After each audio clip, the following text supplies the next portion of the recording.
하나님의 크신 은혜와 평강이 오늘도 살아가는 모든 삶의 자리마다 충만히 임하시길 기원합니다.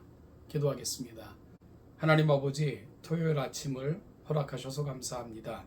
오늘도 주신 하루 하나님의 뜻을 가슴에 품고 하나님과 친밀한 교제 가운데 성령 하나님과 동행함으로 하나님의 뜻을 이루어가는 복된 날이 되게 하시고 오늘도 경건하게 살아 내일 거룩한 주일을 준비하는 우리 모두가 되게 하옵소서. 오늘도 말씀으로 나아갑니다. 말씀 속에서 하나님의 귀한 뜻을 깨닫는 복된 이 아침 되게 하시기를 원하며 예수님의 이름으로 기도하옵나이다. 아멘. 오늘 보실 하나님의 말씀은 베드로전서 3장 8절부터 17절까지입니다. 베드로전서 3장 8절로 17절까지를 읽겠습니다. 마지막으로 말하노니 너희가 다 마음을 같이하여 동정하며 형제를 사랑하며 불쌍히 여기며 겸손하며 악을 악으로 욕을 욕으로 갚지 말고 도리어 복을 빌라. 이를 위하여 너희가 부르심을 받았으니 이는 복을 이어받게 하려 하심이라.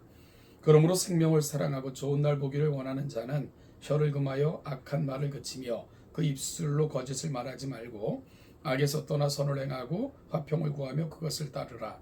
주의 눈은 의인을 향하시고 그의 귀는 의인의 간구에 기울이시되 주의 얼굴은 악행하는 자들을 대하시느니라 하였느니라. 또 너희가 열심으로 선을 행하면 누가 너희를 헤아리요. 그러나 의를 위하여 고난을 받으면 복 있는 자니 그들이 두려워하는 것을 두려워하지 말며 근심하지 말고 너희 마음에 그리스도를 주로 삼아 거룩하게 하고 너희 속에 있는 소망의 이유를 묻는 자에게는 대답할 것을 항상 준비하되 온유와 두려움으로 하고 선한 양심을 가지라. 이는 그리스도 안에 있는 너희의 선행을 욕하는 자들로 그 비방하는 일에 부끄러움을 당하게 하려 함이라. 선을 행함으로 고난받는 것이 하나님의 뜻일진데 악을 행함으로 고난받는 것보다 나으니라. 아멘. 성도에게 있어 가장 중요한 것은 내가 누구인가를 놓치지 않는 것입니다.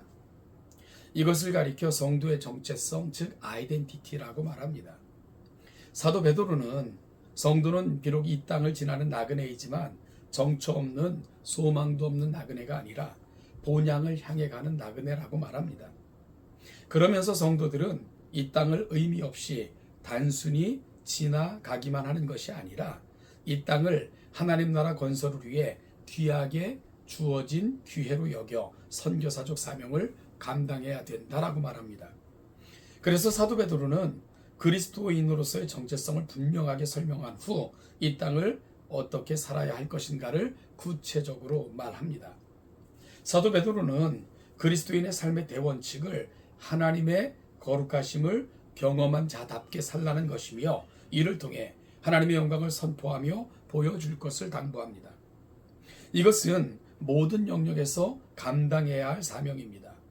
그것이 정치이든 직업이든 가정이든 교회 안에서든 개인의 삶의 자리에는 예외가 없습니다. 우리는 지금까지 이 다양한 영역에서 그리스도인으로 어떻게 살아야 하는가에 대해서 살폈습니다. 오늘 본문은 마지막으로 라고 시작이 되는데요. 지금까지 그리스도인으로 살아가면서 함께 부름받은 일을 어떻게 대해야 하는가를 담고 있습니다. 어찌 보면 오늘 본문은 교회 지체들을 향한 권면의 성격을 지니고 있습니다.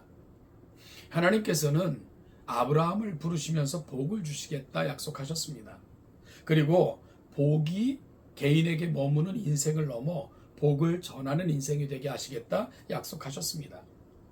오늘 본문에서는 그 약속이 다시 확인되어지는 그런 성격을 지니고 있습니다. 우리의 부르심의 목적은 복을 빌어주는 것이며 이는 또한 스스로도 복을 이어받게 하려 함이라고 설명합니다. 우리의 부르심의 의미가 얼마나 대단한 것인가를 알게 하는 부분입니다. 그러면 복을 이어받는 인생이 되려면 어떤 삶을 살아야 할까요? 8절 9절에서 다음과 같이 권면합니다. 너희가 다 마음을 같이하여 동정하며 형제를 사랑하며 불쌍히 여기며 겸손하며 악을 악으로 욕을 욕으로 갚지 말고 도리어 복을 빌라. 그리고 이어지는 본문 10절에서는 생명을 사랑하고 좋은 날 보기를 원하는 자를 향한 권면을 기록하고 있습니다. 그러기를 원하는 자는 혀를 금하여 악한 말을 그치며 그 입술로 거짓을 말하지 말고 악에서 떠나 선을 행하고 화평을 구하며 그것을 따르는 것입니다. 이웃을 향하여 거짓을 말하지 않고요. 악을 행하지 않고 화평을 구할 때 그들에게는 좋은 날이 임할 것이라고 말씀합니다. 그런데 특별한 것은요. 좋은 날과 12절을 연결시키고 있다는 거죠. 12절입니다.